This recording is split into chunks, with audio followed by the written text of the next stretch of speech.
Pernah kepikiran gak sih, apa sebetulnya yang bikin kita ini merasa jadi orang Indonesia? Ya kan, kita nih punya ribuan pulau, ratusan suku, tapi kok bisa ada satu rasa yang sama? Nah ternyata ada semacam benang merah yang ngikat kita semua. Namanya kebudayaan nasional. Ini bukan cuma soal tarian atau lagu loh, tapi lebih dalam lagi, ini soal jiwanya bangsa kita. Yuk kita bedah bareng-bareng. Kita semua kenal lah ya sama simbol yang satu ini, Sang Saka Merah Putih. Kita lihat pas upacara, kita lihat pas timnas main, wah pokoknya jadi simbol kebanggaan yang nyatuin kita semua.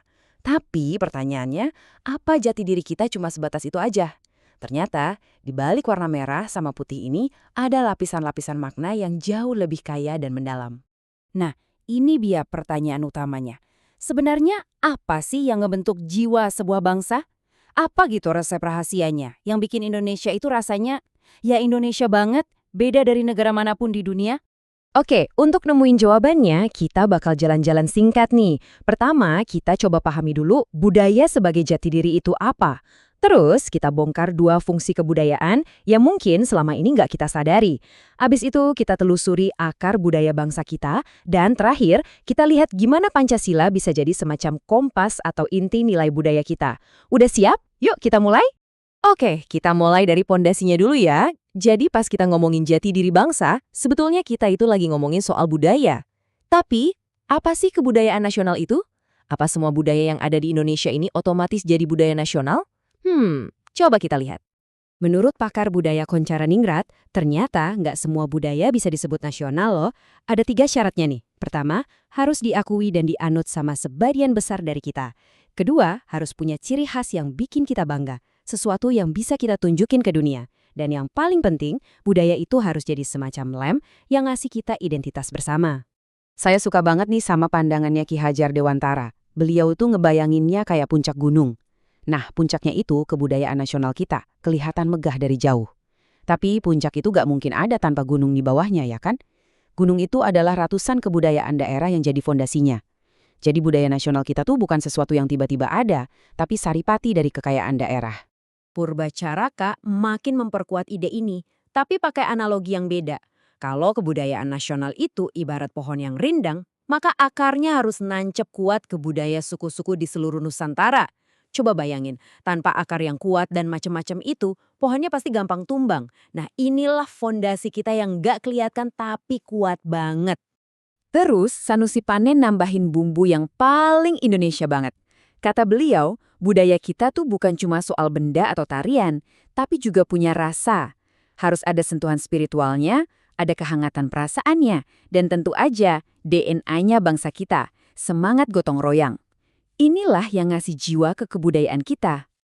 Oke, jadi kita udah paham nih apa itu kebudayaan nasional dan dari mana asalnya. Tapi gunanya buat apa sih? Kenapa sebuah bangsa perlu repot-repot punya kebudayaan nasional? Nah, jawabannya ada di 2 fungsi utamanya. Koncaraningrat ngejelasinnya simpeng banget. Fungsinya ada 2. Pertama, sebagai KTP kita di panggung dunia.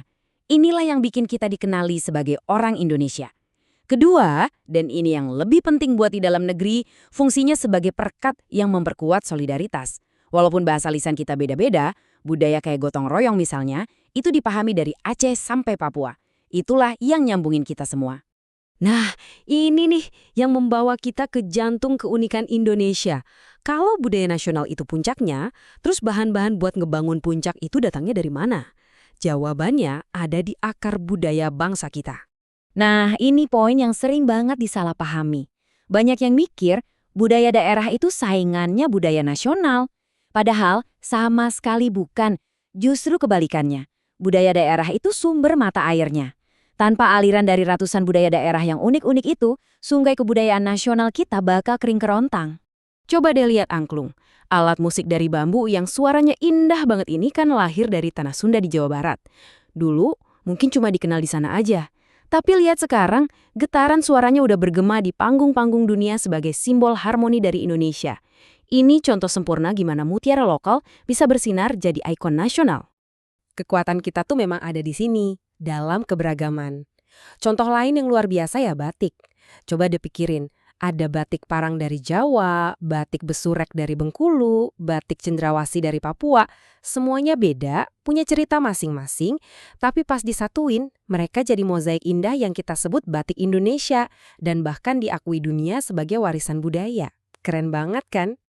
Tapi, tunggu dulu. Dengan ratusan budaya, ribuan tradisi, gimana ceritanya semua ini nggak saling tabrakan? Apa yang jadi lem super yang ngikat semua perbedaan ini? Nah, sekarang kita sampai ke intinya inti, fondasi filosofis bangsa kita, Pancasila. Jadi, setiap kebudayaan itu kayak punya sistem operasi atau aturan main yang nggak tertulis. Inilah yang disebut sistem nilai. Kata Nugroho Noto Susanto, sistem nilai ini tuh jantungnya kebudayaan yang secara diam-diam nuntun cara kita mikir, cara kita bersikap, bahkan karya-karya yang kita hasilkan. Dan buat kita, bangsa Indonesia, sistem operasi bersama itu ya Pancasila.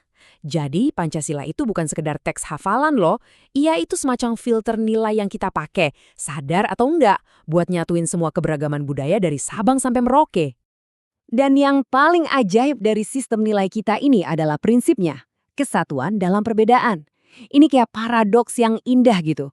Pancasila itu nggak pernah minta kita buat jadi seragam. Justru ia merayakan perbedaan kita, budaya, suku, agama, sambil ngikat semuanya dalam satu kesatuan yang kokoh.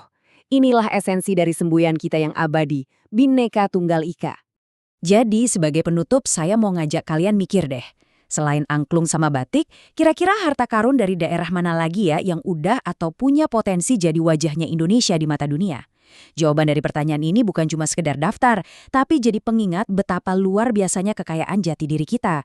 Yuk kita terus gali, jaga, dan banggakan sama-sama.